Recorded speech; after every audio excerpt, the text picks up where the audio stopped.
on the Eisenhower from Glendale to the Chamber and Interchange 31 running out. In the county on the move early this morning, 28 minutes from Old here to downtown. It's about 10 in Dixie. Outbound in the Kennedy still face transit times. We're seeing some light drizzle this morning coming off some heavier rain overnight. Temperatures in the upper 50s this morning. It's 58 at Midway and 58 degrees here at the Talk of Chicago. That's a look at traffic and weather now. I'm in F. on the Talk of Chicago by 1690 WVON. The views expressed on our programs are not necessarily those of WVON, Midway Broadcasting Corporation, or participating sponsors. Live from the Xfinity Studios at WVON. You're listening to The Morning Show with Maze Jackson on the Talk of Chicago, 1690 WVON. Rise and shine. Wake up! Wake up. Wake up! Wake up. Wake up! Wake up. Rise and shine with the WVON Morning Show. Wake up, wake up, wake up. Featuring Maze Jackson. Do you understand the words that are coming out of my mouth? The WVON Morning Show. Call 773-591-1690. Wake up! What up, y'all? Take a moment to share the broadcast. Share the broadcast. Share the broadcast. It's the WVON Morning Show. It's your man, Maze Jackson. Taj Georgia, we about ready to rock this thing. Did y'all see Tony Preckwinkle? They alluded yesterday on Chicago Tonight that Tony Preckwinkle could be looking for a new state's attorney. That's what they said? Yeah, I got the audio.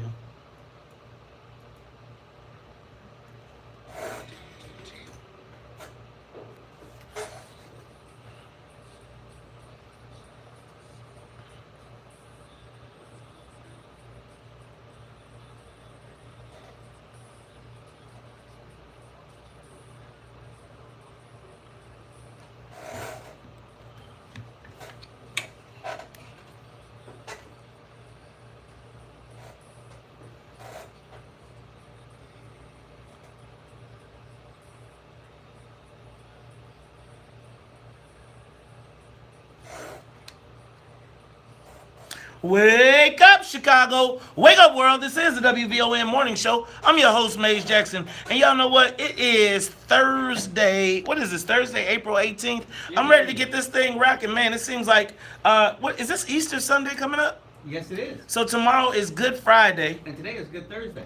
Good Thursday. So what does Good Thursday mean? What do you get on Good Thursday? What do you do? Good Thursday is the day when Jesus and the disciples had supper. Was that in the upper room?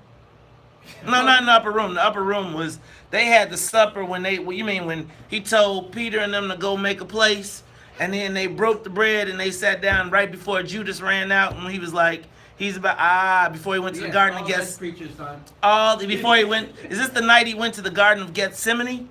No, Is that what it is? I can't even spell that.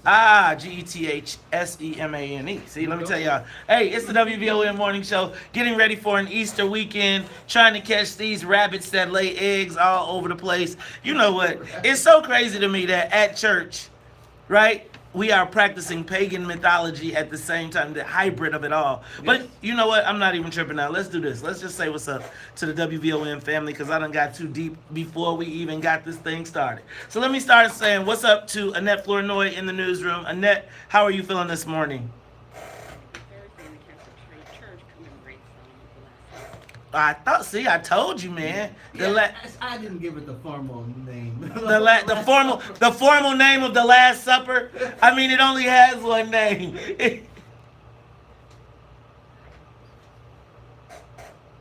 Is that why? Okay, so the Last Supper, which is the reason we give Holy Communion, but there is also a tied-in symbolism because it's also the blood. So in the Jewish world, or in Judaism, it's also the day. Don't they symbolize this with the day that they were freed from captivity in Egypt? Because I thought you know what? We'll talk about all of this history. Passover, right? So the reason, because see, Passover and Easter coincide, right? Because they were going up to the room to have the supper because it was the Passover. So you know what? Let's you know what? I done went to church already. Let's do this. Let's say what's up to the rest of the WVON morning show. Hey man, I had to read the Bible cover to cover every summer before I could go outside. So I'd be like, gosh, it'd be like summer vacation, and I would be mad. Genesis, like, you know how the Bible, how like when you get a book when you was a kid, Genesis to Revelation. So and then it got so long, like, you get to Exodus, and you be like, you make the Exodus. Once by the time you get through Genesis, that's like 10 books, cause Bible writing is super small. And all that begotten. beget, and my old man used to be like, oh no, you gotta do the King James version. You mean I can't get the New International Version? Amen. The one where you say, huh? Yeah, the one, yes. I'm telling you, and and at a certain point I used to fake it.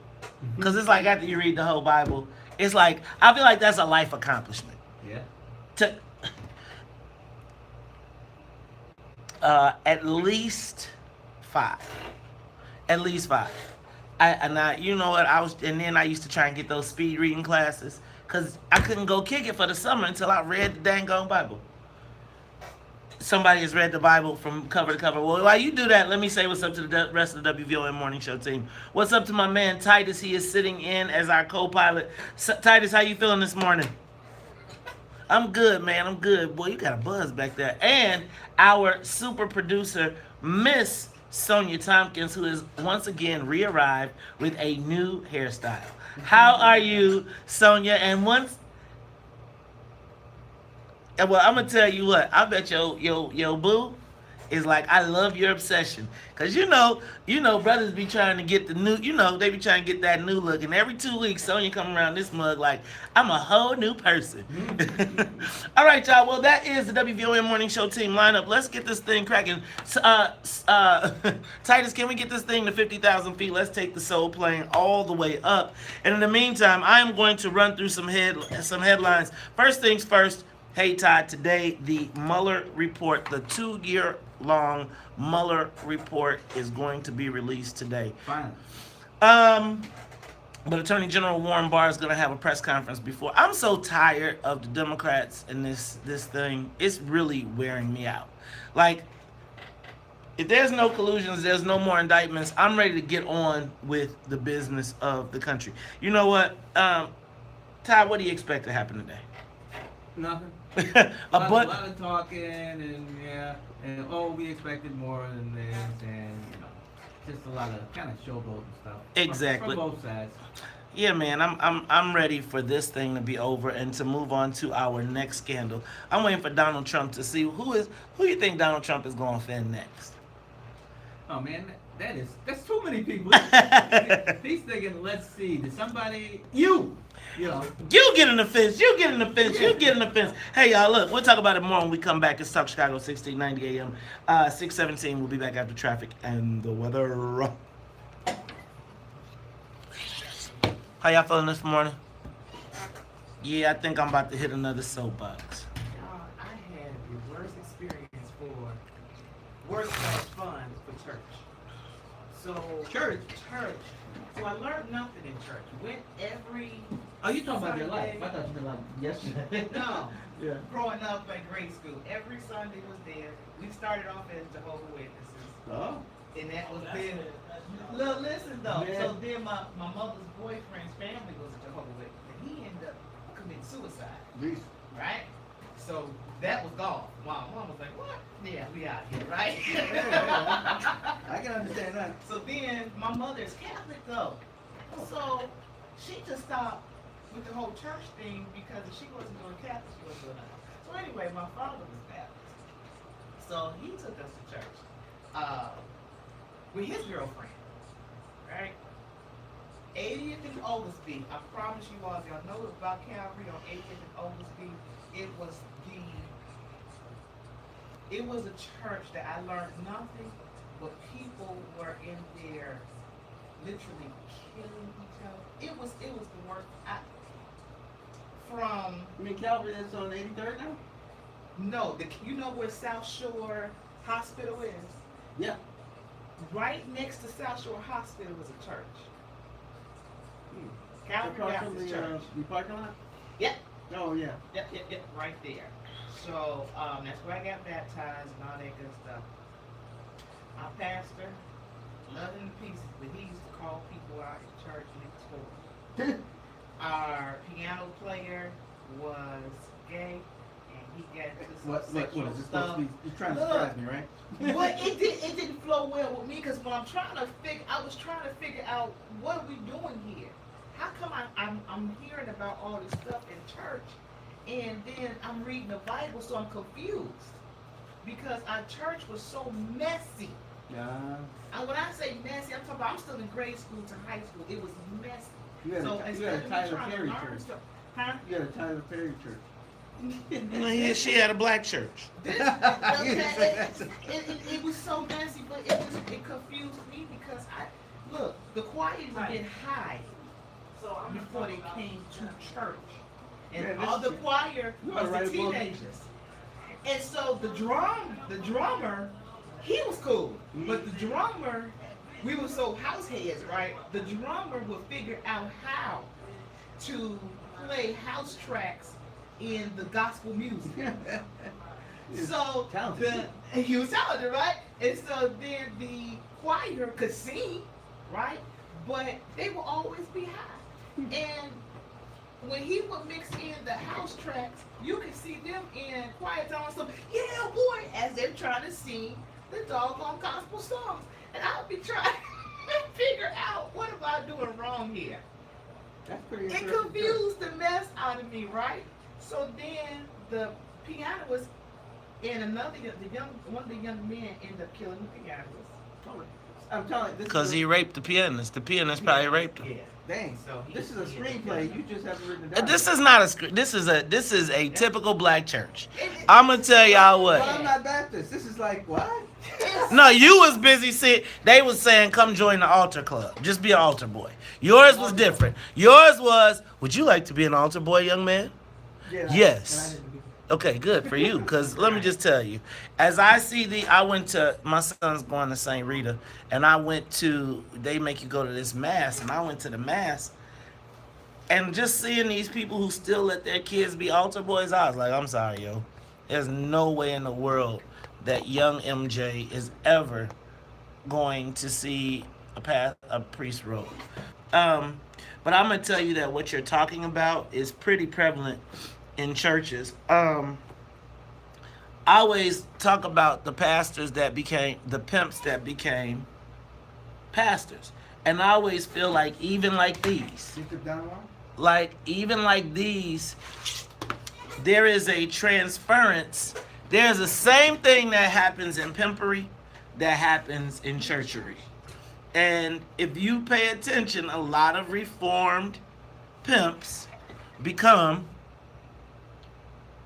preachers. And they have a built-in audience. Why is this so dark? You need to wipe the screen in the back. No. That same charismatic dynamic that has to go on. But it's out. As much as I wanted to learn There the it Bible, is. I'm still, as a kid, caught up in the gospel because most of my friends from the church, their parents or whomever, are caught up in this. That's web. real. So I'm gonna tell you, Yeah. that's so real. So you Like, don't and if you know. like the kid in the car on the way home, and you hearing all the mess that's Oh, yeah. going on behind the scenes, and you trying to rationalize, like the Bible says, you Right. shall not fornicate, but all the fornication is going on in the church. When the Bible says you ain't supposed to do this, and then you see people smoking. When you know that Miss Johnson and the deacon, man, all it takes is one time for you to hear about one of the girls that I know getting called to the prayer room. She went to the altar to get prayer, and they called her to a side room and said, we're going to give you extra prayer because we got to keep the church. She woke up, she was on her knees, and there was a circle of men all around her standing up, and she was basically at penis level, surrounded by a whole group of men. Now, they didn't have nothing out, but it was like, and people got their hands on her, and it's like, and think about the most broken women, single women be at church. The best, the Yes. fishing, Yep. You could go fishing hard at church. Yes, yes, At church, you and you think about all these women that's looking for God to deliver them a man.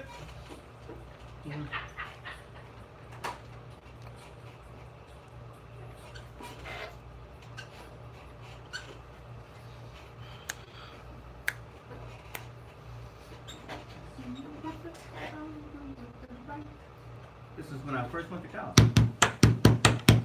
We both are here to have some fun, so let it whip. You are tuned into Talk Chicago 1690 AM. I'm your host, Mace Jackson. I got my man Todd Stroger in the building, and we are talking our daily headlines. Todd, I'm going to run through a few things very quickly. Did you see about the sisters Esmeralda and Andrea Serrano? No. They were the two sisters that were 40 plus sexing the 16-year-old. They were sharing a 16-year-old with their boyfriend. Well, the two of them, two sisters, were sleeping with a 16-year-old who was the brother of one of their boyfriends. See, man, you gotta watch that. You see, it's all type of stuff be going on in the Latino community. We gotta watch that. Yeah, I'm pretty sure that's like in all different communities. You know what? That was I'm trying to save you. that was a straight Maury. You don't gotta say me. That was a straight Maury Povich Come over episode. here, I'm gonna lay some hands on you. That's what they do at the church, and then you see where they put them hands is what the issue is. I want to send a big shout out to MWRD President Carrie Steele. Today she is passing long-awaited ethics reform. They are voting today to elect to have an inspector general. Now, Right, they got problems over there? no, they don't have problems, but you know how the white folks do. Like when the progressives get all around, they want to have these great ideas to reform everything and get qualified. However, Hire lawyers. right, and Hire lawyers. hire a lawyer but let me tell you what. So in the realm of things that happen these days, it's been a long time coming and it's been very difficult to get this thing done. And President Steele has had the chutzpah to push through something that they have been struggling to get done for the last 2 years. So I want to send a big Very good. congratulations out to President Carrie Steele. And I want to send a shout out to Mariana Sparopoulos, who kicked it off. And big shout out to Carrie, to my beautiful and lovely wife, Carrie Steele, who got the ball across the goal line. Yeah, I bet we haven't had so much Jewish talk.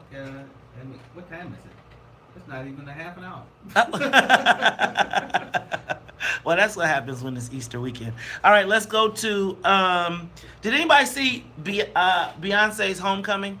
Beyonce dropped a new Netflix special yesterday, and it was basically an ode to HBCUs. I'm going to tell you that the HBCU population is going to go through the roof. The only problem is going to be when they get there, when all these young people get there and find out that Beyonce does not have her own sorority. That is going to be a problem. She does not have her own sorority. However, what's going to be funny is it's going to be a Beyonce. It's going to be somebody going to start a Beyonce sorority on campus, and then it's going to be a big bro. Let me tell you, I watched the Beyonce show last night. Carrie had a whole. She thought she was at the concert because she went to Xavier. She was like the band, but they use like HBCU band. Yeah, it is. If you could find it behind the billboard. That's a big billboard. It is a pretty big billboard.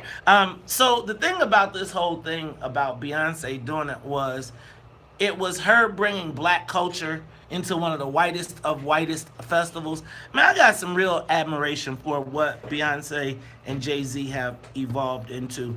Oh man, why does Jay-Z have to be connected with Beyonce? Can't it just be Beyonce?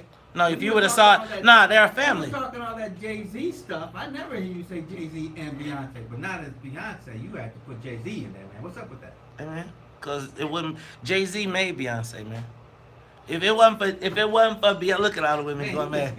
Like I'm just starting. No, you're like, let me dig myself. I'm like matches. Let me tell you what. If you paid attention though, if you watched the movie yesterday, it was first of all it was great to see. She knew she put some Jay-Z in there to make sure everybody was paying attention. He was like, I'm in the background. How about when an app goes wrong? So all of this car sharing and everything, and nowadays you don't have to buy a car. You can just hit an app, go open up a door, and then you can go get in the car. Well, the brothers on the west side done figured out how to crack the app. So Car to Go which had a fleet of Daimler Chryslers, but they also introduced a fleet of Mercedes Benzes here in the last month. That is funny. I'm reading Facebook, and somebody says, "Why are all these people getting arrested with Mercedes Benz?" And it is a fleet over 100 Mercedes Benzes, the little cool ones that look cool. C-class. Yeah, the C classes have been stolen, and there's a ring of people there saying on the west side. They said they found a ring of them on the west side of Chicago. Oh. You know the west side will figure it out. $1 billion. Hey, just to, I want to throw this in y'all face just one more time, because yesterday y'all still couldn't tell me anything we would save. Black people would spend money to save. Meanwhile, Notre Dame has raised already $1 billion in pledges. Look a lot of Catholics. Pipeline. You know what? One of these things we got to pay attention to is Pipeline Health acquired some hospitals here, and apparently they just closed one in Westlake. They closed Westlake Hospital and offered to give it to the village of Melrose Park. Concurrently, at the same time, the Illinois General Assembly, or a judge, ruled that they could not close the hospital. Right. The question I have is, if something is not profitable, how can they make you keep it open? That's not unusual in healthcare, because it's like a desert for healthcare. So you have to go through a whole process before you can close a hospital. Now, if that be the case and they make them open it, what role does if they make you keep something open and you have to pay money, do they give you money to keep it open to subsidize your cost? Well, the state has a formula that sends hospital monies, but the smaller hospitals, they always get shafted. Right. So it's just interesting because I'm on the board of a small hospital. I know we get shafted every year. you get shafted every year. See, you need a better lobbyist, man. Hey, and then Michelle Obama was added to the list of 100 most influential people. I think Beyonce put her on the list, is what I'm reading. And then finally, hey man. So yesterday I told y'all about, you know what? I told you about Amara and leading these aldermen. I told you it was gonna be some mess. I told you it's gonna be some mess. We'll talk about it when we come back. It's Talk Chicago 1690. Traffic news and the weather is next. So did you see Chicago? Do you watch Chicago tonight anymore? No? Occasionally I go back and forth, but somewhere around that time I'm usually falling asleep when I'm watching TV or something. Okay. So yesterday on Chicago Tonight, they broke down. I didn't look at Amara's D2s, but they basically said that her D2s were so basically all of these places, all the addresses on not all of them, but most of the addresses on the D2s went to 3 locations. Her old apartment, the place where her sister lives, and another business, accounting business that says we never had any of these people working out of this office. Meanwhile, we got all these new aldermen, plus some aldermen with some tenure that have signed on to be behind, signed on the Amara Inya, you need to have training program. Right. So now what you're saying is, so if I was campaigning, if I was doing a campaign and I decided I wanted to end this, I would tie this to the email blast thing. You know how you get those emails from the Nigerians, and it'd be like, my brother, congratulations, Joe. So here's the thing I think that sometimes we have people that are so smart up here that they don't use common sense here. Mm-hmm. And I love our sister. My concern is that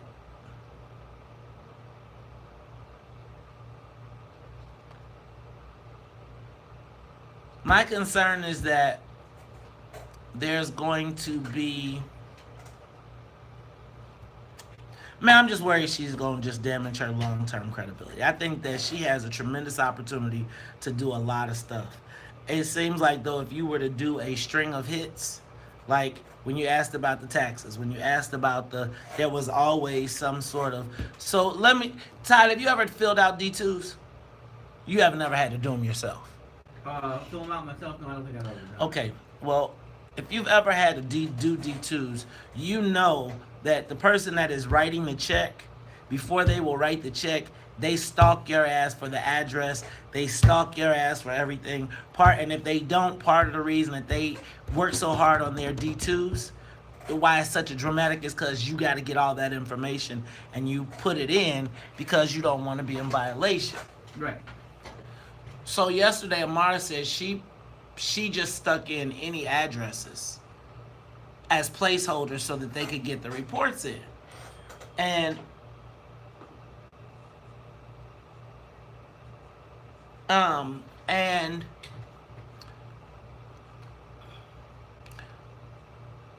I think it's like these answers that sound good to millennials, but like to anybody that's like in the game is like, for real? For real? Like, and it's like you can hear when people make the answers and they be like, that's it, that'll sound great.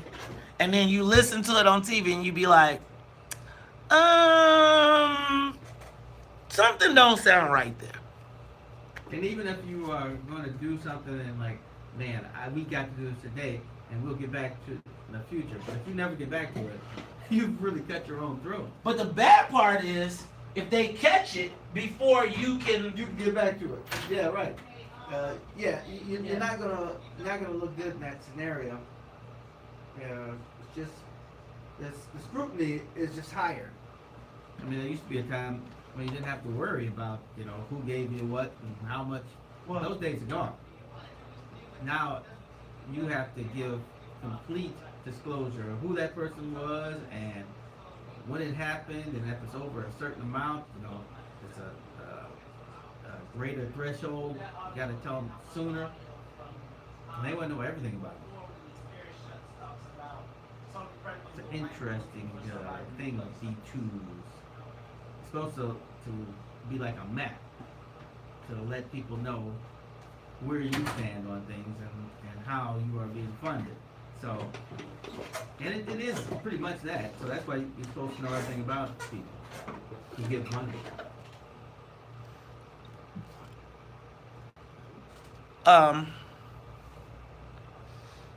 I think we have to do, politically, we have to do better. I think when you are in the game at the level that you're playing, you have to dot your I's and cross your T's. I think if you are asking to be I'm just going to tell you all this is going to come back if she runs for something else. Right? I don't know, man. I'm going to let it go, but I'm going to talk about it. But I just think that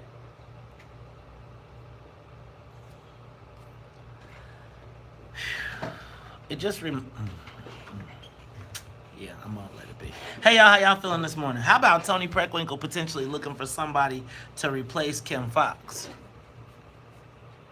This Justice Smollett case is for her, whoever her opponents are.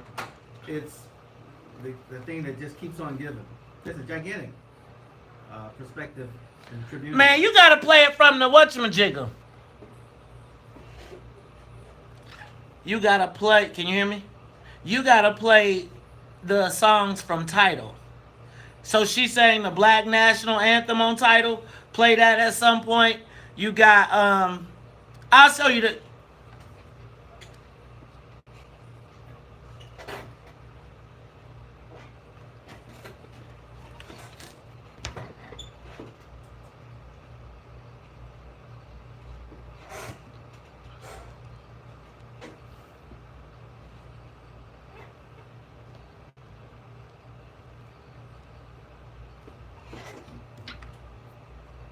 You are tuned in to the Talk Chicago 1690 AM. I'm your host, Maze Jackson. Got my man, Ty Stroger in the building. And Ty, before we go, I just wanted to say, I was watching Chicago Tonight last night, and they pointed out, they punched some holes in the the campaign finance reporting of our dear Amara Enya.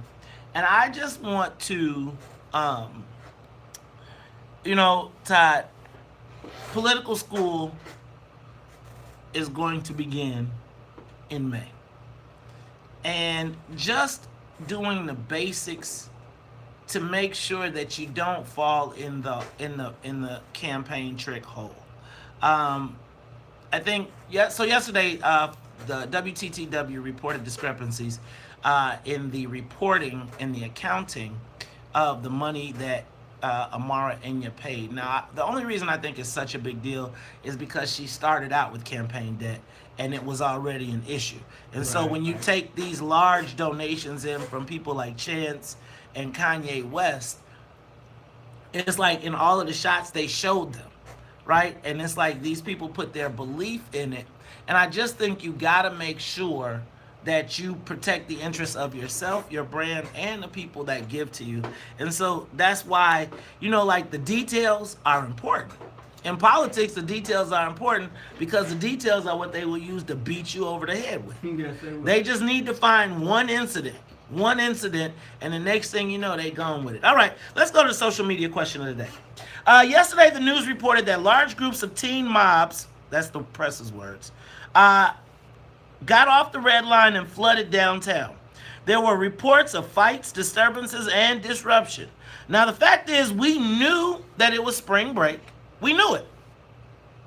It was hot. And we know that there are very limited things for our young people to do in our neighborhood. So yesterday, as the news was reporting, I was watching black folks snapping off. Y'all better get y'all damn kids. Y'all better do da. Get your dirt. We was snapping too. Then it made me think about how Brian Hopkins said black kids can't come to the water. Oh, excuse me, not black kids, just kids. Can't be in Water Tower. And do you know at 5 o'clock, Water Tower starts rounding up kids and IDing them? Okay, what does that mean? What? What do you mean when you say they round them up? They like at 5 o'clock, the security, armed security, starts looking for teenagers and say, "Can I see your ID?" They stand at the door and say, "You can't come in unless you show me somebody has to claim these kids." Oh. I think that's borderline. I don't know how to phrase that. But now, then we see these groups of teenagers, which I think is a phenomenon that is not even a phenomenon. I know that when we had spring break, we didn't have social media, but we had the party line. And the party line said we all going to Yorktown Mall. And we would be a big mob of us walking around Yorktown Mall. And we would be, every parent and everybody would be uncomfortable because all these teens, and we was loud and we was rowdy and we was cursing and we was talking smack. But we was teenagers. Yeah, that's why we don't want teenagers in a big group. So big groups of teenagers can be problems. I'll say it. So peer pressure is a mug. So It is. social media question of the day. What do black people need to do about the large groups of teens mobilizing downtown? Now, yesterday they said that the police were out in force. They were in the streets. They were bicycling them. The kids were cursing at the police and being disrespectful. This is all the stories that we're hearing. Right. But the fact of the matter is, it seems to me that what they were doing was being teenagers. It does. What? Except for the cursing and the fights that broke out? No, that's part of being a teenager. Teenagers curse when they get away from their parents. Now, let me tell you, we used to curse, but we wouldn't let no adults hear us curse. Nowadays, these kids curse at their parents. So, I guess my question is, because I don't want to go, I'm going to take a page out of my girl Reddy Rock's book. She like, man, we always trying to slam our kids and put them. What are the kids supposed to do if you live on the south side of Chicago? What are you supposed to do to go hang out? No, Think about when you're right. when you go to the black parks. I remember I used to fight when I was the chief of staff in the 18th Ward. We had a park, Hayes Park, and the seniors would come and say, "Please cut down take the rims off the basketball hoops. Yes.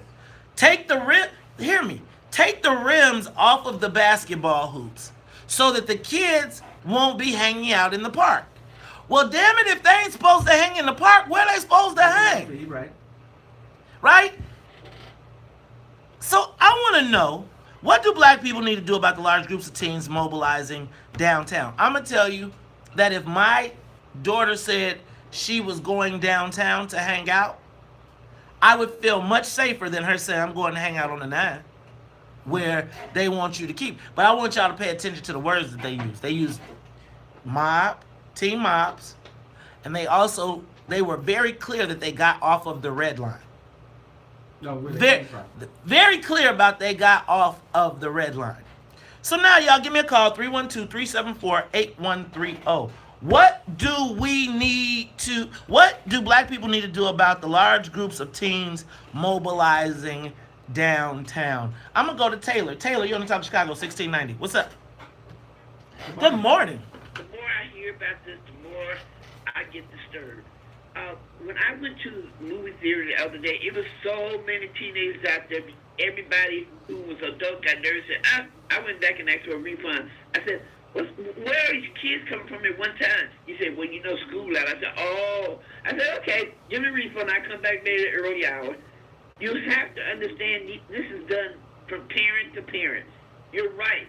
20 years ago, your daughter said she was going downtown to Water Tower, go eat, go to the show. It didn't bother you.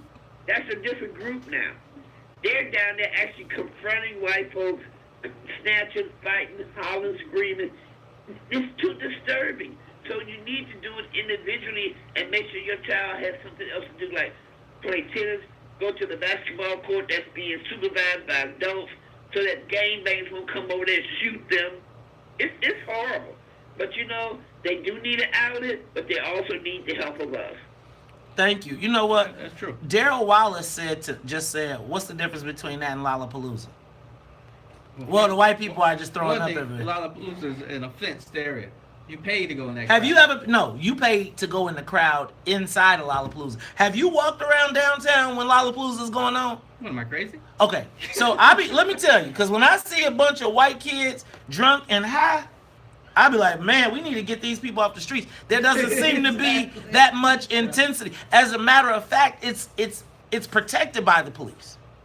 It's literally protected. Think about this. That's a good point. Lollapalooza has drunk and high white kids off of every drug whose parents have rented them a hotel room so they can stay downtown, throw up on the streets, get as high as they possibly can while they listen to music loudly, and it's a protected environment. They have mosh pits. They smoke weed outside before they do all of this stuff. But why? Think about the narrative of that. And so, I'm gonna tell y'all. Can I have a truth confession? When I was a young person, when I got outside of the purvey of my parents, I had a preacher and a teacher as parents. I'm gonna tell you, if you would have talked to them, they would probably tell you, Mazon does nothing. He is studying. Boy, that Maze Jackson. I'm so proud of him. Let me tell you, when I got with my guys and we got outside of the purview of our parents, and we knew my problem was my parents could pop up. But once we got outside of the purview, like we came to the city from Bolingbrook, we was clowning. Man, you know how many times we went to the Taste of Chicago and pushed over the porta potties when somebody in there and push it over and it's on the door. See? And then they can't get out and then they swimming in the blue. That's terrible. But we was from Bolingbrook. No. You weren't. It wasn't that. My friends, we get together and they do something that I'd be like, man, I don't want to go to jail. Right. I'm gonna do this. I wasn't doing my. You weren't gonna do it. I want to go to jail. But again, you didn't get out the car. You wasn't Ricky. You ain't say stop the car. Remember when you had to smoke the joint? You was like, I can't believe we did this. Well, what did you just say about 10 minutes ago? What? Peer pressure is a mug. Yeah. So look, y'all, I'm just saying we cannot look. They want to remember that we can't. So I don't want my kids going out there with the spring break mob because too many kids. you know how it can be when you get groups out. Even adults, I don't like big groups, but you know, kids, there's going to be somebody who's not going to like somebody. It's going to be a fight. And if it's the girls around, then you know the dudes are going. No, girls are the worst. I went to AMC Theater. I've been there maybe like 5 times. 2 times out of that, girls were fighting. Like, what are you fighting about? They run the world, girls. Who run the world? Girl, I'm telling you. Look, y'all, we got to talk about this. Give us a call, 312-374-8130. What do black people need to do about the large groups of teens mobilizing? See, I said mobilizing, not mobbed. Yes. Mobilizing downtown. Let's talk Chicago. We'll be back when we come. More of the morning show with Maze Jackson. I'm saying, like, most of them kids probably are leaving that area, though. Leaving their neighborhood. So that they ain't in the real stuff. And then I'm telling you that the teens downtown fighting, well, I ain't gonna tell you what they doing, but I'm just telling you, it's like, you know, where can you go skate? Can I tell you what? When I was in high school, The rink in 87th Street. okay, we went to Main Street, USA. We all had cars. You know what we did? On spring break, we went to the mall. And guess what we did? Walked around the mall in groups. And then groups would connect. Oh, you from Bolingbrook, you from Bolingbrook, and somebody would know somebody from Romeoville, and somebody would know somebody from Naperville, and the mob would get bigger and bigger and bigger and bigger. And then we would all go to try to go to the stores, and they'd be like, not all y'all ain't coming here. And not all of us was thief done. There was some people who was like, oh, I'm gonna take advantage of this. Right. And there was the Steelers. But when that group gets together, it's a collection of groups. And there's some people that is on, like, some people be like, man, I'm going down there because you heard all the Hyde Park girls going, right? So then you fit the Hyde Park link up. They're teenagers. And it's like, my fear is that you're going to have a teenager dead because these white folks are scared of teenagers doing what teenagers do. Nobody likes teenagers. Nobody really does. Nobody really wants them. They always like, get out the way. But if 500 of them, that's because they didn't want to get shot in their neighborhood. The people that's leaving the block, like, I always feel like the people that's really, really on the business, if they coming downtown to be on some dirt, they ain't taking the train. Because they know they can't get out. You get caught.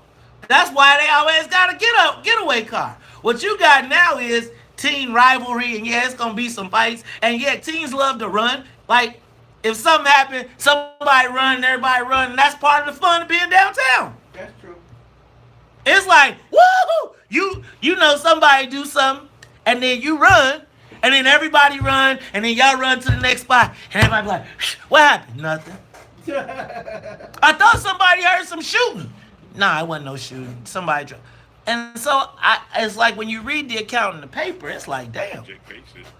Okay, I'm sorry. I'm off my soapbox. Go ahead, Todd. Yeah, that was good, actually.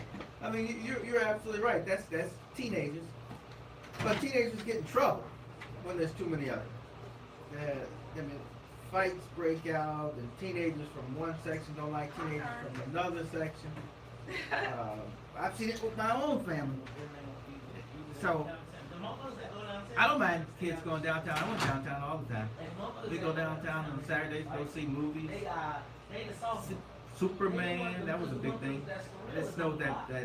It was January or something. That was awesome. But there's always something going on downtown.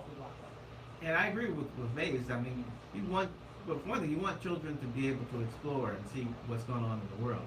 But I just want them to act a little with some sense. You got to have some kind of sense, or they're putting themselves in danger. Not talking about everybody else in the world, but they're putting themselves in danger.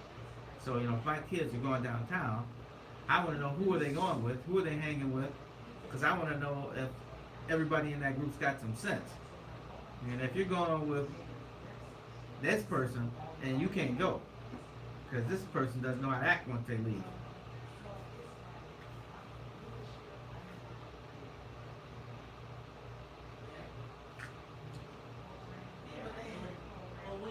They got all these fucking programs that nobody knows about, and they really, it's like, my thing is, what are they doing to get people in them and recruit? All right, Put it that's all there. that's the break. Hey.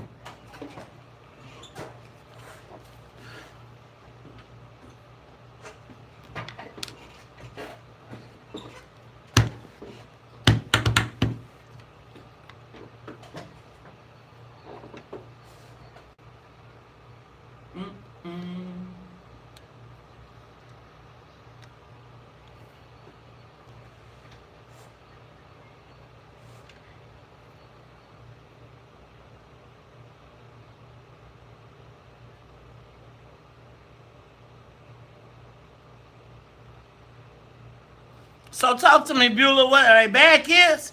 You are tuned in to the Talk Chicago 1690 AM. I'm your host, Maze Jackson. I got my man Ty Stroger, and we are I talking don't about. know that song, but that's got to be Curtis Mayfield. Yeah, you know it's Curtis Mayfield. Yeah. Todd, we are talking about the social media question of the day. What do black people need to do about the large groups of teens mobilizing downtown? Now, my girl Bueller, that's right. Beulah McLeod says that we can't compare teenagers today with the teenagers of the past. Social media has changed the game. I think it connects people, but I guess, well, are they doing stunts to be for the gram? Like, is Yeah, that could be. now I believe But that you can get that celebrity quicker than you could before. right. Can I tell you something? When I was a young man growing up, we had bad kids and there was bad white kids. Like, it was white kids, you was like, oh, he going to jail. He going to jail. He going to jail. Yeah. Same way I felt in high school. And they would, That guy even at St. Ignatius. shoot, yeah. So I guess my question is, what do you do? Because I'm going to tell you, I felt like I was a good teen until I got outside of my parents, and then I decided I was going to be tough. I was going to act up. I was going to curse a little louder. Now, if I saw Miss Johnson, I wasn't going to curse while she was standing right there. But if she was across the street, I was going to be tough. Give me a call, 312-374-8130. Bueller, I know you're on spring break. Call us. Give me some insight. I need to understand. In the meantime, Tony, you on the Talk Chicago 1690 AM. What's up, man? Man, good morning, man. Good morning, Todd. Good morning. I appreciate you guys. Thank you. Thank you. So my comment comes, I was telling the gentleman, Cyrus, I live in North Longdale. I'm Mexican. I was born and raised in Chicago, and I've been living in North Longdale for about a year now. And I'm going to tell you something. This is out of control. And no, I'm not afraid of young teens. I deal with them all the time by my house, and they respect me. They don't step out of pocket. But one thing I try to tell these young kids is, look, you guys are not going to win against the system. What you guys are doing as a mob and social media and all that, look what happened in North Riverside Mall. Look what happened at the Waters House. Now that happens in downtown. Now, I'm not saying this is something that happens all the time, but like Lollapalooza, I was telling Cyrus, is that Lollapalooza happens once a year, and it's, you got people contained, you got police. But this is happening already throughout, and guess what? It's only going to keep happening. Now, what do? Like you said, man, bring them over to the barbecue, and these parents need to get on them, man. Because I'm going to tell you something. I have yet to see parents in my neighborhood, and I'll tell you up front, yet to see parents get on their kids, man. I'm going to tell you that. And if you try to get on the kid, then the parent will be like, you better not say nothing to my kid. I mean, you tell your kid to keep off my dang on grass. All right, Tony, you right, man. I'm going to give you that. Let's go to Art. Art, you on the Talk Chicago 1690. Uh-oh. Go ahead, Art. No. I'm just going to be straight honest. When Okay. I was growing up and we wanted to play basketball, and we waited, me and my brother and our friend, we waited till 12 or 1 o'clock in the morning to go out and play ball, because when we went out during the normal hours, you got into fights, you had the gangbangers, you had too much going on, and whether or not parental or parent involvement. So it has nothing to do with the time in terms of what year it is, from that perspective. It has something to do with when you have that type of element, most decent children, they had to wait to the rowdy people or the children that was not supervised or have issues, you had to wait till they leave. So these things are facts. So it is what it is. And I told you we have to get back to community codes of conduct, parents a code of conduct, and then we can solve these problems. And I'm tired. I'm waiting for that call. It seems like you're kind of scared, because God said he gonna dunk on you, Art. I don't know what's going on. All right. You forgot your tagline, man. You're right. Art, you forgot to say, and may God bless. I'll close it out for you. Frank, you got the last call, bro. Hey, brother man, how y'all doing? All good. You're not gonna like my answer, but I'm gonna tell it just like this. Do you know how Native Americans finally got their own patch of land? Because they renegades wouldn't live side by side with the them and all. They didn't like the treaty. They kept on walking in the face and started them. So you lift that grass and said, okay, so y'all can't get a hammer on your renegade. Frank, we can't hear you, man. You going in. Yeah, and you're out. going in and out. I'm sorry, because I know Frank has something good to say. Look, y'all, I'm gonna tell y'all what. Those are our children, and this is the thing I'm gonna tell you. Those police, when they decide, when we did Black Friday, the reason that I was trying to encourage black parents to get out there was because I don't care what y'all say, these white folks ain't gonna let our kids tear up Michigan Avenue. Right. And they will kill them. They will shoot them.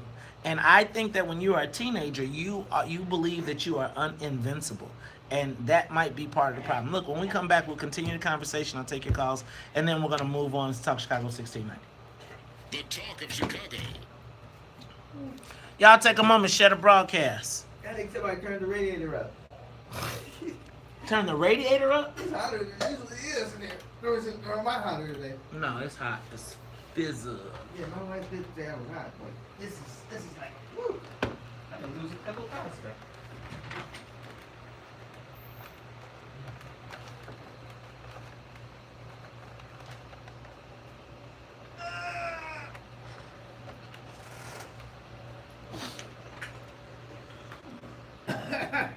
What up, y'all? Take a moment, share the broadcast. Bueller says that the internet is raising our kids. So, in essence, I want us to sit down because I really like the whole black entertainment business. Yeah, I mean, think about this. When you go to Ohio, when you go to places like, when we go out of town, out of our neighborhood, all the black people go out of their neighborhood to go somewhere nice to take their kids. Right. Think about this, even the hood people. When I go to places like, where do you go have a drink and have a good time, and where do kids go? Like, I used to be able to go to Main Street USA. Like, if you go to the suburbs, they got laser tag, they got trampolines, they got go-karts. Where do you go if you want to go on a date? We're going to Shakey's. Right, I'm saying. Oh, that's so old. But think about it. Where do you go? Like, there's no... Remember, think this all coincides with yesterday, what would you pay to save? What would black people pay to save? Right. Nothing. Right. Because we ain't got shit. We ain't got nothing to Right. save. Right. Yeah. Right. Well, see, here's, and I don't want to make that as an excuse because when we were growing up, We played strikeout. We spray painted on the side of the building. We were able to play outside, right? No harm, no foul. You played on different blocks. You just kicked it into the what? The street lights came on. Yep. Then you got one. Yeah. There was no when my son came out.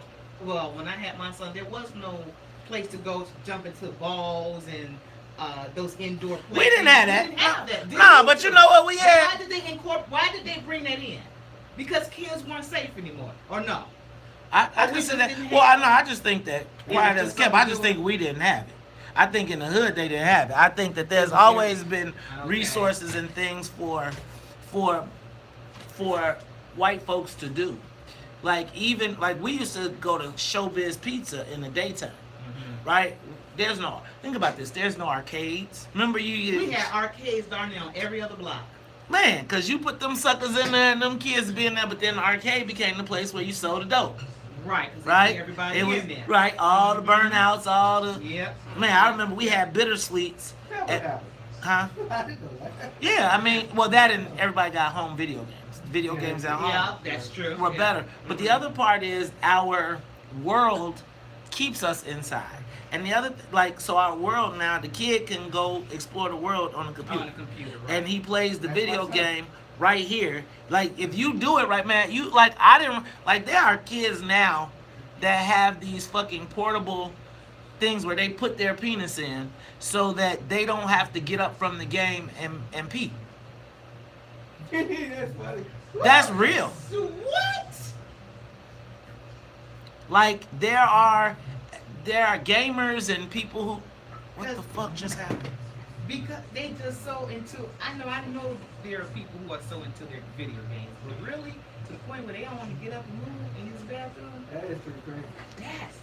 But you know what? My nephews are like that. Let me tell you what my nephew does to his kids. Yep, y'all got 10 more minutes. What you You mean? only have a certain amount of time to be on your video game throughout the whole day.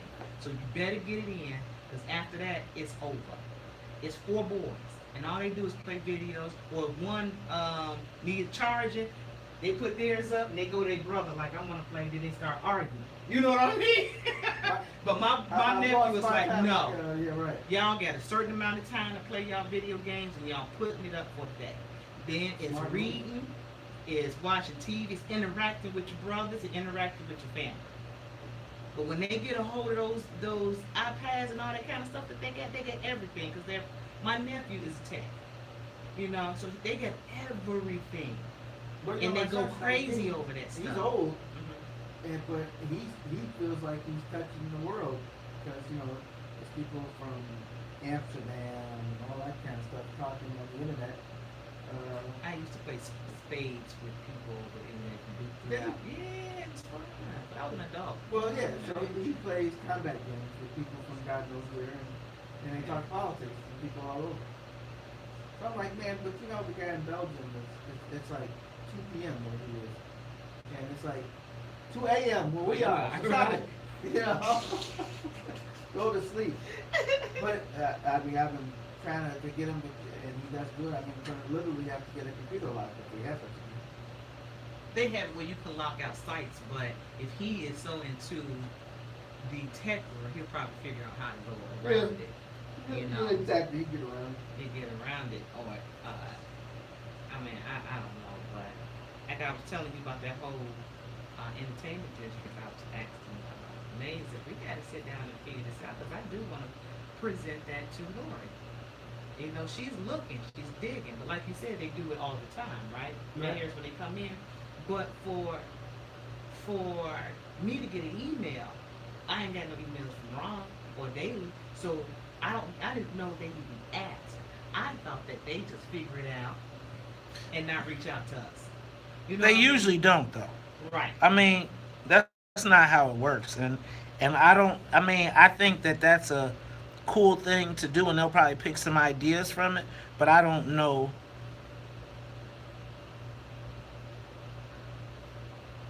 But in whatever idea that I think all 3 of us can do, it's gonna have to be backed by all 3 of us. You know what I mean? Mm-hmm. So, Lori, if you're asking something and me, Maze, and Todd come to you with this, we need to be the person in charge of everything. It ain't nothing, no people. They can come into it. We figure this out, we do it, and we take over it. That's it, that's all. I'm not going to give you my what ideas. They want is they say, well, you bring that, but you got to work with planning, and you got to figure out how you're going to get money to start it. You're going to be doing everything, really. Okay, so even that, because I don't know how this works. Even so, I don't want us not to be involved. I don't want to give you all my. Now I don't mind giving some ideas because we do, but if it's something dear and new to our hearts that we know that we can push forward, we need to be in it. Yeah, no, nothing wrong with that. Right? But if it's your project, then you got to figure out how you're going to to fund it for you. So I mean, you can ask the city and the state to do certain things, like I don't know if there's a tip that runs through there. Use tip money to improve the infrastructure. Mm-hmm. But for the true capital to run the place, that's going to be, on the roof. Okay. Well, Sorry, y'all, I lost my broadcast. Just a little bit. Just a little bit. Just a little bit. Just a little bit. Who?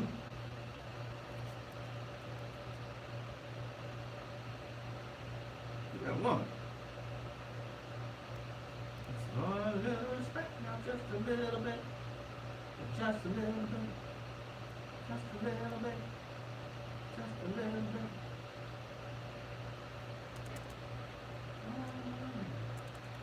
And all I'm asking in return, honey, the proper when you get home. Hey, baby, when you get home, just a little bit, just a little bit.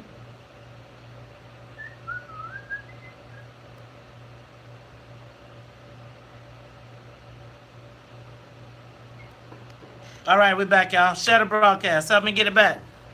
Because we about to go down. You are tuned in to Talk Chicago 1690 AM. I'm your host, Maze Jackson. Here singing in the background, that's my co-host, Todd Stroger. Todd, that's your jam, man? That's everybody's jam. You want some respect? They better put some respect on your name. All right, now we got to say what's up to the rest of the WVON Morning Show team. What's up to Annette Flournoy in the newsroom, as well as my man Titus and the super producer, Sonia Tompkins. Hey, if you all are watching us on Facebook Live, we lost the broadcast, but we are back. That's right. You can go to the Maze Jackson page or the WVON Facebook page and watch us see me and Todd, as well as the whole team and what is going on behind the scenes. I'm going to finish up the social media question of the day. What do black people need to do about the large groups of teens mobilizing downtown? You see what I said? Large groups of teens mobilizing, not mob, mobilizing downtown. Let's go to my sister line 2, Karen. Karen, you're on Talk Chicago 1690. Good morning, Queen. What we need to do is get with the Black Caucus and the aldermen and tell them to bring that money back from back in the yards, that $1 billion, and put something for our children to do on the west and south side, because I know mine is the devil's workshop. I mean, even with us, when you don't have anything to do, then you just do anything. So get some of that money back and let's put up some things for our children to do. Also, I want to agree with you with David Moore, Alderman David Moore. I want to send a shout out. I really see the great work that he's doing. And also, on April the 27th, clean up wherever you at and post a selfie. Have a great day. Thank you, Sister Karen. Let's go to Shauna. Shauna, you on the Talk Chicago 1690. Hey, mate, how you doing? All right. Mr. Stroger. Good morning. And I say Mr. Stroger because I got a lot of stuff for you, brother. I just want to make sure I put that out there for you. You welcome. I just wanted to say that it wasn't long ago that I was a kid, and we used to hang out downtown all the time, but we were never destructive. We had more common sense and more decency about ourselves, not to be destructive. And I think what Art said and Ms. Karen said, it's some things that's missing within our community. And, you know, we have some brokenness. We have broken community, we have broken families, we have broken values, and I think it's time for us to have a real conversation about that. But when our parents going to start being held responsible for what their children does? I have to be responsible for what my kid does. He's a good kid, and my daughter is a good kid. I have to be responsible for them. You should be responsible if your child acts up. We need to have real conversations about this. It's not fair to the other children that want to go and enjoy themselves, and they have to get profiled or targeted because of some bad kids, or because some cop has some misgivings about black folks or Latino folks. So my thing is that we need to have a real conversation about the responsibility of ourselves, responsibility of respect for others, and we just need to get back to that moral code that we're supposed to have, like everybody else. Thank you, Shauna. Appreciate you. Linda, we'll take your call. Linda? Village.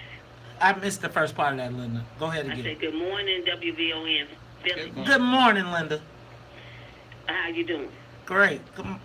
Okay, what we did when we were coming up, our pastor, he would make it his business to go to the schools in the area and let them know what he was doing and how to join him on what he was doing for us that week. And also, our parents made sure we cleaned the house, inside and outside. That's another thing they need to teach their children to do, is to clean up behind themselves, how to get to know them that week, and cleaning the house or teaching them how to cook, things that they should do when they get older so they won't have to depend on no one. That was another thing that we did. And also, we went to school half a day and get credit. Okay, I appreciate that. I don't know if they're doing that now or not, but I know, like I said, our pastor, he would 2 weeks in advance, or maybe earlier than that, he would let the school know what he had to offer. You know what? We was out. I appreciate that, Linda. I think that's a good idea too. I think okay. So I'm gonna take a shot right now. Let's not call it a shot, but I am gonna speak on the pastor thing. I think the pastor. You know what, Todd? I think pastors in Chicago have become more political than they have pastoral. I feel like being a pastor now in Chicago is not about ministering to the souls of people, but it is getting close to access to power. I was thinking about these preachers that don't have churches, but we always see them at the political press conferences.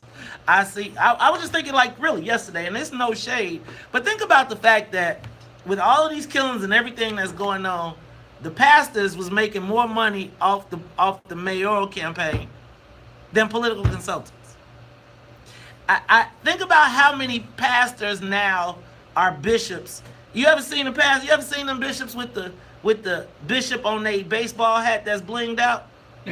Right? You ever seen the bishop with the ponytail? Probably seen that. You've seen the and I'm gonna tell you that I feel like most of the time somebody running the program is because it provides funding. It's not because the byproduct is it helps the community some kind of way, shape, or form. Right. But the first thing is it provides financial income, and that financial income allows for the pastor to justify why he's not morally outraged at some of the things that are happening, because they could be like, well, I did this though. See, I had got my I got my after school dollars, and so I'm a safe place. So I get $30,000 a year. I've seen it happen all the time. No, I totally agree with you. And I think you and I have agreed that fighting over dollars for social programs is it's a good cause, but it shouldn't be our first cause. Right. Yeah, and so I just feel like, I know y'all say no. I don't feel like these kids today fear anything. Let me tell you what I fear. I know y'all say whooping is crazy, but I'm here to tell you, there was a you know how it's a hot stove, and you touch the stove. Your parents say don't touch that stove. You touch the stove and it's hot, and you be like, I don't want that again. Right. Right. Now, some people would take 10 times to touch the stove. Some people would take 1 time. But I don't feel like young people fear authority, and if they don't fear authority at home, then they're not going to fear it in the street, because what you gonna do to me? Mm-hmm. Right?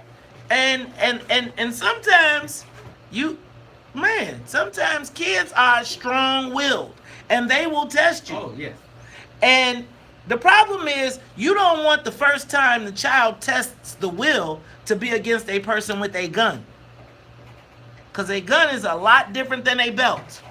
A lot. A lot. But I don't know if it has to be a belt. I mean, there has to be some punishment. Take their phone. My favorite books is Starship Trooper. And in it, one of the teachers says, Maze, if you have a dog and you let the dog poop all over your house, and then you take the dog out and he goes to your mother's house and he poops all over, is it the dog's fault or is it your fault? I think it's your fault. Yes. Right. And he was using that analogy with people. So if you don't discipline the dog, just like you don't discipline your children's going to go out and act crazy. See, and people would do more to take care of their dog than they will their people. You know what, y'all? Okay. Let me take the rest of these calls, and then we're gonna move on. Let's go to Brian. Brian, you want to talk Chicago 1690? Yes, good morning. Good morning, Brian. Good. Great. I want to say, back in the day, me and my friends, we would dress up and go downtown every weekend to see the black exploitation movie and the Bruce Lee karate movie. What? Jim Kelly. Because it was a privilege to go downtown. We had our friends with us too, but we know if we messed up back then, an older black man would grab you and kick your butt if you act up down there. But today, you can't touch these kids. And I'm going to tell you something, it's going to make a lot of these parents mad. These kids act the way they do because a lot of them were born to drug-addicted kids. But I see the way they dress. I mean, drug-addicted parents. But I see the way they dress and they act. They ain't buying nothing. They just walking around in mobs with an attitude. That's my comment. Well, I'm going to tell you what. You put your hands on one of these kids now, you might find yourself with a hot one. Let's go to Jose. Jose, you want to talk Chicago? He makes things for taking the possible. One thing, though, is like they're teenagers. But where I think they messed up is that they really know how to act. I remember growing up when the figure of a 30 showed up, you know, with dispersed, you know, we were loud, we were playing around with dispersed, and that was it. You know, it was fun until it lasted. But these kids were acting up, and that's what happened. And you know, unfortunately, in my community, some of them respect it. You know, we had the pressure that we cannot, you know, at least that's what I tell my kids. You know, you cannot let others say, look at the Mexican, how they acted. You know, that's one example. And when it comes to resources, though, I grew up in Mexico. We had a lot of vacant land, and we used to clean up that vacant land, and we used to use that land to play. And look at the areas in like Inglewood and south, you know, on the south side. There's a lot of vacant land. I mean, there's a lot of room for kids to actually do something, and parents get together and use up that land. Jose, I think you got a good point there. Look, it's Talk Chicago. We'll be back after traffic and the weather. More of the morning show. Now, you know, then we did have some problems, though. You know, like you remember when I said there were gang members probably I could walk 10 minutes. You said we can walk 2 seconds. Avalon Park, our big park. When I went there, we didn't have problems. Even though we knew there were gang members, and like I said, they were snatching pirate hats and stuff like that. But you know, as time went on, the gangs got bolder, and they started meeting in the park. So there would be like 30 kids in a circle. And white, yeah, right. In a circle. Standing on the basketball 7 o'clock on Friday, and y'all better not touch it. Right. And at 7 o'clock, they standing facing the east on the circle, and they doing their thing. And I dare you to say something. So they own the park at a certain time of hour, and and it became no one else could go there. So I mean, that became a problem when they did remove the hoops. Because to be honest with you, basketball, drugs, they run in the same circle. Some of the biggest drug dealers I knew running around were also some of the guys who had some great basketball skills. That's because they played that thing like it was a job. So we do have some problems with where kids can go and congregate. When I worked at the park district, we had the same type of problem. You know, you have certain rules, and they're rules that they count as common sense rules. And one of them was you could not have a locked door in the gymnasium in the park district because you had to have more than one way to get out. But the park manager was trying to keep some control over the gym, so they wanted to know who was in, and if they didn't lock the doors or put chains on them, the kids would open the door and they let anybody in, and the next thing you know, there's fights and stuff like that. It was a terrible situation, very hard to manage. So how'd you deal with it? You became an elected official. It's like, I'm out of this place. Actually, that's what happened, but we would tell them, okay, you gotta take the chains off. They take the chains off. We leave. They put the chains back on. So it was a no-win situation because the safety issue was there. But you know, there has to be some kind of policing. I mean, I hate to say it, but one of the biggest things would be adding more people to the Chicago Police's security force, the Chicago Park District security force, because they don't really have like a true police force. They just have a few people that kind of drive around and check to make sure everything's going okay at the time. I would like to see the kids feel safe in the space. That's basically it. I'm gonna answer Sharon Ugochi's question. Sharon said at Wednesday night at 9 o'clock, how come parents don't know their kids are downtown? Well, I'll say this. If you give your kid a curfew, right? They my premise is you gotta be like as they get older, you change the boundaries as to where they can go. And quite frankly, I don't necessarily even put the boundaries on them because these kids, like if you went to a middle school here and then you went to a different high school and you want to see your friends and y'all click up and all that stuff, I say if you home by 10 o'clock, tell me where you're going, but I'm not crazy to think that the kid may not go to other places. Downtown, if my kid calls me and says, Dad, I'm going downtown on Wednesday night, is spring break because all of my friends are meeting up and we're going to the movies and to get a pop and to go to Garrett's, I would be happy for that. As compared to my kid calling me and saying I'm going to a kickback or I'm going to my friend's house on 79th and freaking Emerald, where if you're sitting in the car, you can get shot. That's true.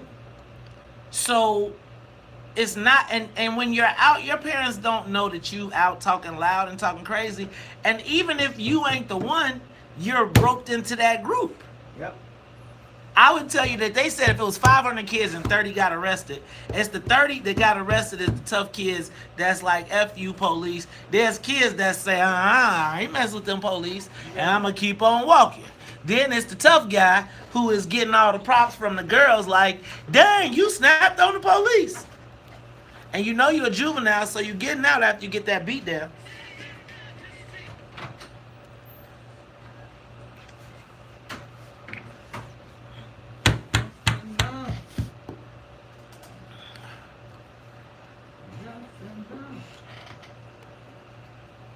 You are tuned in to Talk Chicago 1690 AM. I'm your host, Maze Jackson. Got my man Ty Stroger. And Ty, we're going to wrap this up. Musical genius. Who? Stevie Wonder. Stevie Wonder's a musical genius. Don't make fun of Stevie. You know, you make fun of Stevie Wonder. He's still a musical genius, even when I make fun of him. Man. And that's Eddie. And Eddie can do it because he's rich, too. Look, I'm going to wrap this section up because we got a whole rest of the show to do. But I'm going to go right here. I'm going to finish this up. What do black people need to do about the large groups of teens mobilizing downtown? Tommy, you got the last one on this subject. I see you, Brother Hall, but I'm going to save that for this next segment. Tommy, go ahead. Good morning, Maze, and let me say good morning to Todd. Good morning, Tommy. Is what should black people do about the kids going downtown? And Tommy said nothing, because you wasn't saying nothing when them white kids was over there raising hell on those beaches and at Lollapalooza and on 31st Street Beach when they got into it and fought with the police department. You didn't open your mouth. It wasn't what white people was going to do about all they drunk kids doing all the stuff that they were doing. And the next thing is, we didn't have to go downtown because we had everything in our communities to keep us from going downtown. And the most important one of all, the best one of all, you need to stop talking about these churches, man. There's more people out of the church than in the church. And if I see a pastor, he got the bling on his hat, hell, I'm going to ask him, how can I get some on mine? Praise God. Well, go ahead, Tommy. I'm going to tell you what. I think Bishop such and such, who ain't got no church, is part of the problem. Because the church is supposed to be part of the solution. But hey, I ain't going to trip on you, Tommy. Let's move on. Todd, lots going on. So I really want to... Okay, so let's go get the audio together for Kim Fox. So you know, Todd, I am a Chicago Tonight junkie. And this Kim Fox thing is the case that just keeps on giving. Oh, jeez. See, what I feel like is happening right now is, I think Rich Miller described it yesterday in Capital Facts as an episode of Veep. Have you ever seen the HBO show Veep? Oh, no, I've heard of it, but I never watched that. So basically, it's a show. It's like a comedy of errors. It's like this. Julie Louis-Dreyfus is the vice president of the United States, and you know how the vice president is played as a bumbler. Yeah. So yesterday, Kim Fox willingly Kim Fox's office willingly released all of her over thousands of pages of text messages and emails, etc., that occurred after Kim Fox recused herself from the case, or we thought she recused herself from the case. After some further review, Chicago Tonight has poked some holes in that. Let's go to the audio from yesterday and let's hear what they had to say. Go ahead, Titus. You got the audio? So we're going to go ahead and play the audio from Chicago Tonight. But yesterday, again, if you did not know, Kim Fox dropped over 1,000 emails or 1,000 pages of information related to what happened in an effort to be transparent. So let me be clear. Kim is not hiding anything. Right. She's giving them everything. It just seems like everything she gives them another reason to jump on it. Titus, and go keep to moving, keep doing this and more. Yeah. Instead of the Jussie Smollett situation dying, it keeps growing. Now the controversy is over. What does the word recuse mean? Titus, let's hear what Chicago Tonight had to say last night.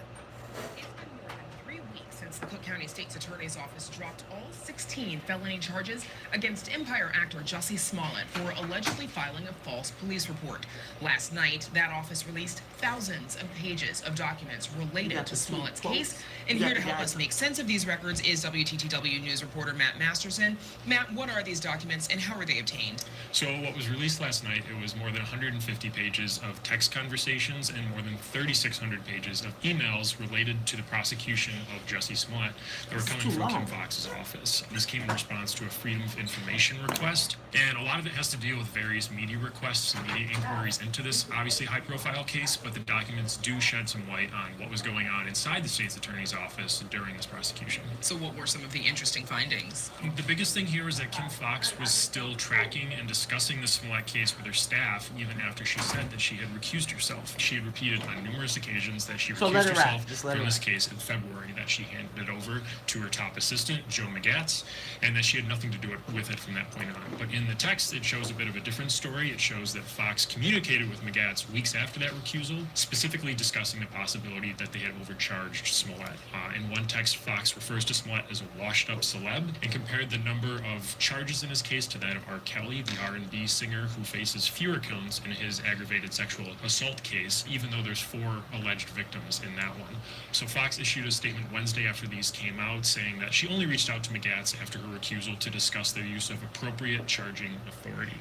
So, do any of these documents conflict with what Fox and her office had told the press? It appears that way, at least a little bit. Again, Fox has continued saying that she had fully recused herself from this case back in February, including in an interview that she did with us the day after charges were dropped. Just to be clear, did you sign off on the resolution of this case at all, or you were completely recused from every aspect of it? Correct. I was completely recused. And who was it that did do the First Assistant Joe McGatz.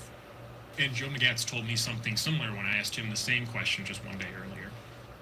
Were you involved with this case from the time it was charged? I know Kim Fox obviously recused herself at some point, but were you involved before then, throughout? Yes, throughout. Did you have any conversations with her after she recused herself about this case or about your decision? No. So y'all, apparently both of them are on camera saying that they did not discuss the tape, but the emails that Kim Fox turned over suggest something different.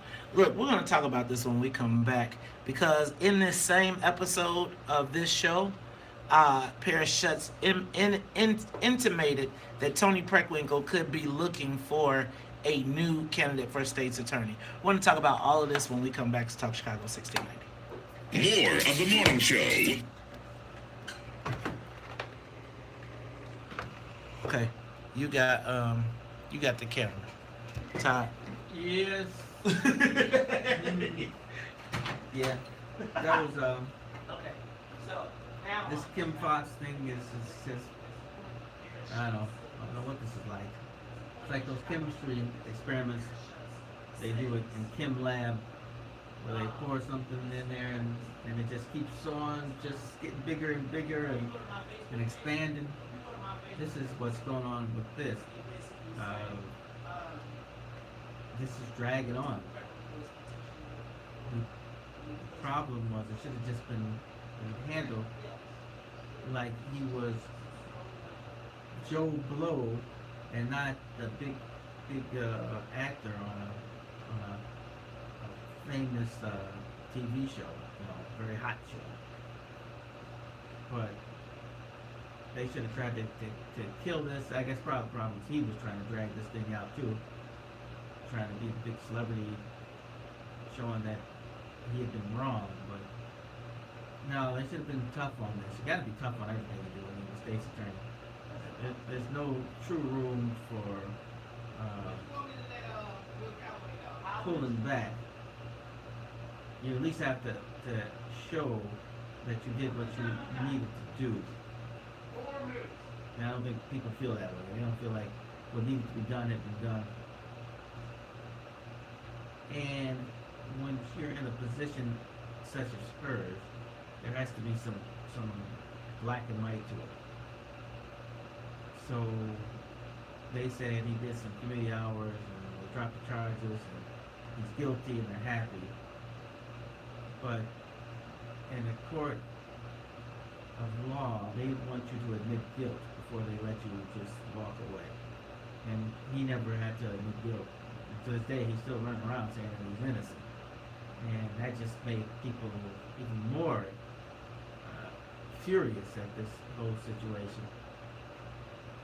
So now there's all this backtracking that's going on, and you got all these people searching what you said. And most people don't go through life trying to be perfect with their speech because they never are thinking about it. They'll go back and say, well, 3 weeks ago you said this, and now you said this, but no, you didn't really say that. You said this. So this is really bad for Kim Foxx. She needs to find a way to have this just die. And all this trying to do more information is not helping her one bit. She'd do better to say, I should have handled this a little differently. Made sure that we got him in the court. I mean, at this point, she can't win by just saying I recuse myself. She has to do, in my opinion, mea culpa, and say, you know what, this is my fault. I should have made sure that he was brought into court, and he stood in front of that court and said, I am guilty. That's what she needs to do. I don't know who advises her on this stuff. One thing I have learned during the years is that's the point where your ego has to get out of the way. Right, wrong, it doesn't matter. There has to be some, because this is a public office, and if you want to keep it, you're going to have to do some things that the public want. And they want